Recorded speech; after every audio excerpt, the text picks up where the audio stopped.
They treat them based on the fact that they are Christians, giving them labels, they are Muslims, they are this, they are from the north, they are this and that. I think we should put an end to that.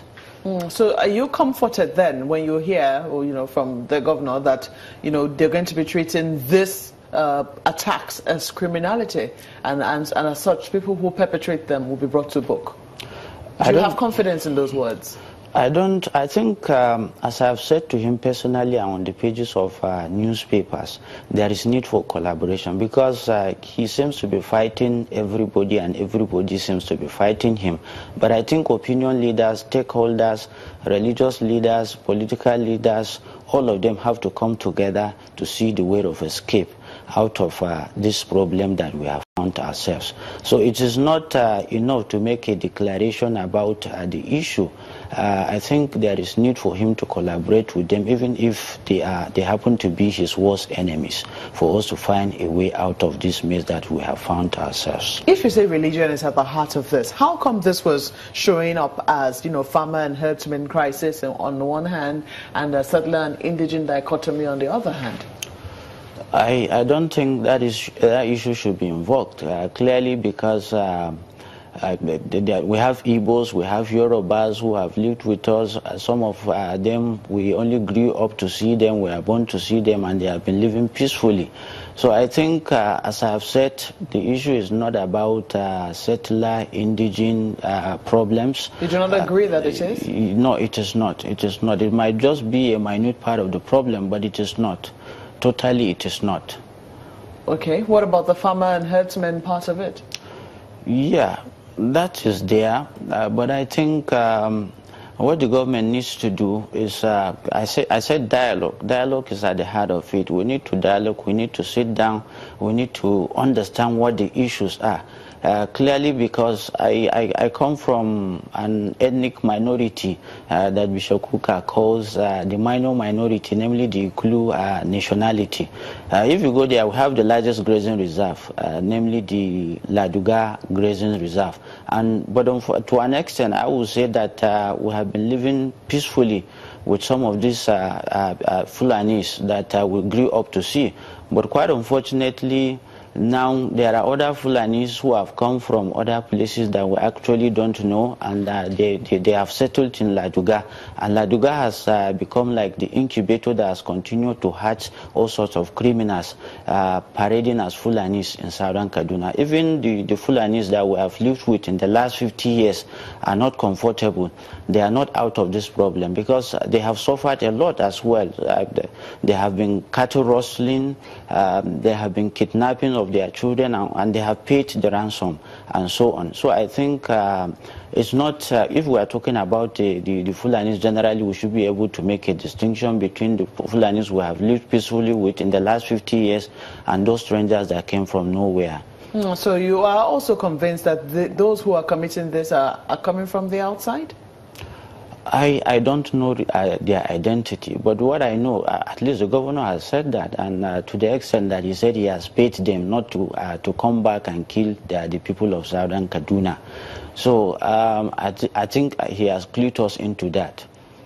Okay. Yeah, you also, because when I asked you about the role for the Christian association or for Christian groups, you were a bit hazy. You were not very clear. You didn't seem to find a role for them. You don't think that they've also contributed to the problem and perhaps will be a part of the solution? But they have been calling for collaboration. They have been calling for collaboration with the governor so that they can see a way out of it. So I think what the governor needs is for him to develop the sophistication, the humility to collaborate with these people to see how we can get out of this mess. Would that also include ethnic groupings? Yes, of course. Security is everyone's business. Okay, so now, how do you see things proceeding? You already say that right now the governor operates in an environment of suspicion, and people are not very, very, happy with how things have turned out. Where do you think that this approach is going to come from, this call for collaboration? How is it going to happen? It should come from the governor himself. He's the pilot of the ship of the state. Of recent, it was alleged that it was rather reported that the governor said he's not ready to dialogue with the Southern Kaduna People's Union and so on. So I think those who are close to him should advise him that this is democracy and there is need for him to sit with stakeholders. There is need for him to carry them along. The Catholic Bishop of Kafanchan Diocese has been at the forefront of this, and he believes in dialogue because I personally met him, I discussed with him, and he's even ready to dialogue with the governor so that we can find a way of escape. How's the Catholic Church also been faring in all of this? Because we recall that at some point they had come out with a number of people who were said to have lost their lives. Was it over 800 people they said had lost their lives? Over 900. Over 900 people in the recent crisis.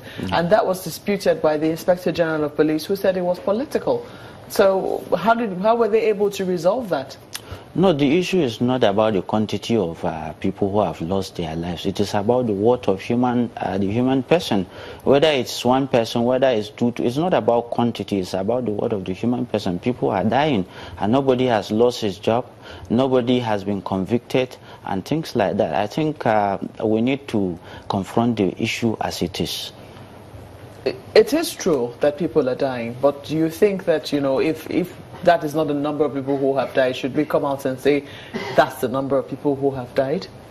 No. I think they have the statistics. I think it's left for the government or whatever, even the Inspector General of Police, to confront them, and then they see how did they come about the statistics. It's not enough to sit somewhere and just make a statement, an empty statement for that matter. Have they been able to resolve it? No, the issue is not that. I think the issue is that every day people are dying, and that there is need for us to come together to put an end to this mess. There is heavy security presence right now in Kaduna.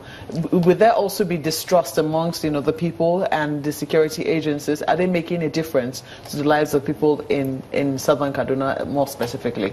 The initiative has just started. Let's wait and see how things turn around for now.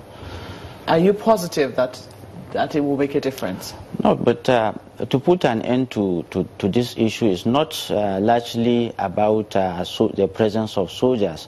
I think there is need for collaboration, as I've said. Security is everybody's problem.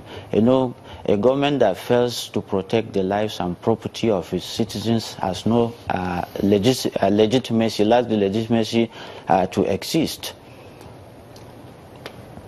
Well, Mr. Francis Damina, I have to say thank you very much for coming on Sunrise Daily and sharing your thoughts with us. Francis Damina is a student of religion and society, and he's been doing some extensive work in researching the crisis in southern Kaduna. Well, that will be it on Sunrise Daily for now. We'll take a moment and we'll return shortly. Do stay with us.